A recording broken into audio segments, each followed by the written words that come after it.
Hi guys, আসসালামু আলাইকুম। আশা করি কেমন আছেন, সবাই ভালো আছেন। আপনাদের দোয়া আমি মোটামুটি ভালো আছি। তো আমি আজকে অনেক দিন পরে আমি চিকেন রান্না করব, তো দেশি মুরগি রান্না করব।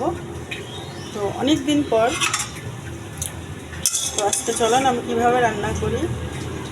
তো শুরু করার আগে বলবো, অবশ্যই লাইক কমেন্ট শেয়ার করবেন এবং সাবস্ক্রাইব করবেন, বেশি বেশি করে আমার পাশে থাকবেন। যেহেতু আমাদের চ্যানেলটা নতুন, আপনারা যদি আমার পাশে না থাকেন তাহলে আমি সামনে এগোতে পারবো না। তো চলেন শুরু করা যাক। তো আমি প্রথমে দিয়ে দিলাম তেলটা একটু পরিমাণ মতো দেব। তেলটা গরম হয়ে গেছে, দিয়ে দেব পেঁয়াজ কুচি, দিয়ে দিচ্ছি কাঁচামরিচ,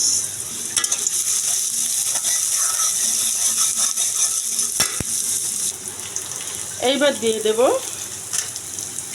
তেজপাতা, গরম মশলা, দারচিনি, সরি এলাচ।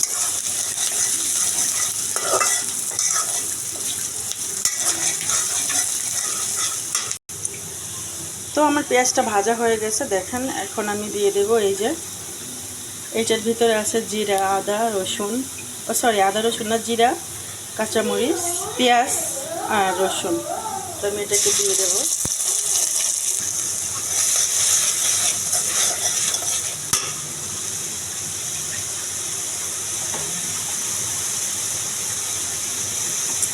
দিয়ে দিচ্ছি স্বাদ মতো লবণ, হলুদ। যেহেতু আমি গুঁড়ামরিচ খাবো না, গুঁড়ামরিচ অ্যাড করবো না, তো আমি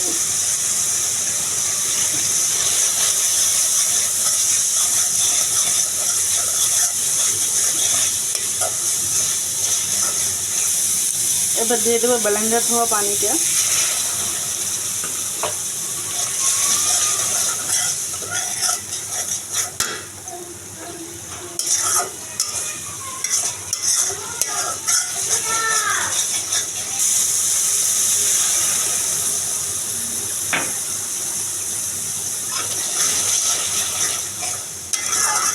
আমি আরেকটু পানি দিয়ে মশলাটা আরেকটু ভালোভাবে কষিয়ে নেব।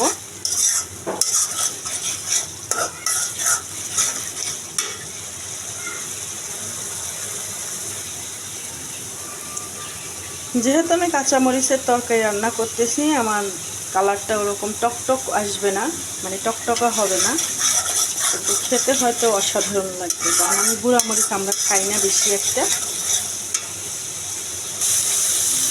এবার আমি কুটে ধুয়ে রাখা চিকেনটাকে দিয়ে দেব।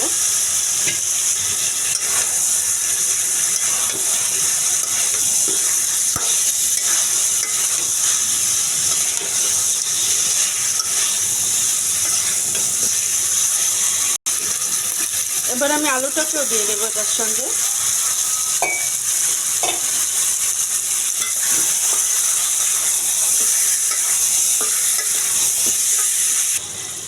এবার আমি ঢাকনা দিয়ে ঢেকে দেব।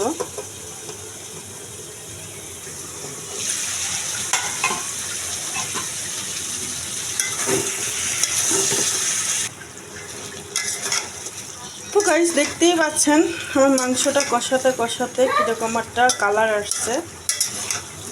হয়তো গুঁড়ামরিচ দিলে আর একটু কালার টকটক করতো, তো থাক, গুঁড়ামরিচ খাওয়াটাও ভালো না। তো দেখেন, আর আমার বাচ্চাটা দেখেন সব সময়ই এই কার্টুনটাই দেখবে ও, মানে ওর ফেভারিট কার্টুনই হয়েছে এইটা।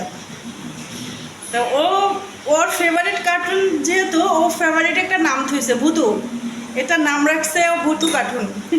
তাই এই কার্টুনটাই ও বেশি দেখে। তো ওর জন্য দোয়া করবেন সবাই।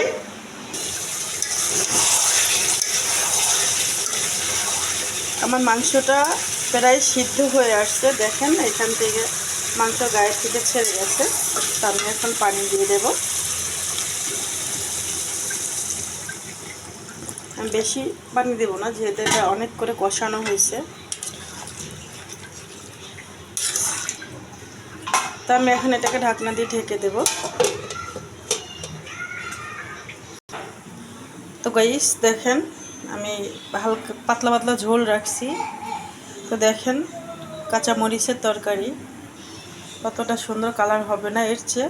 তো আমার তরকারিটা বাট আমার রেসিপিটা কীরকম হয়েছে যদি আশা করি ভালো হয়ে থাকে তো অবশ্যই লাইক কমেন্ট শেয়ার করুন এবং সাবস্ক্রাইব করুন, পাশে থাকবেন।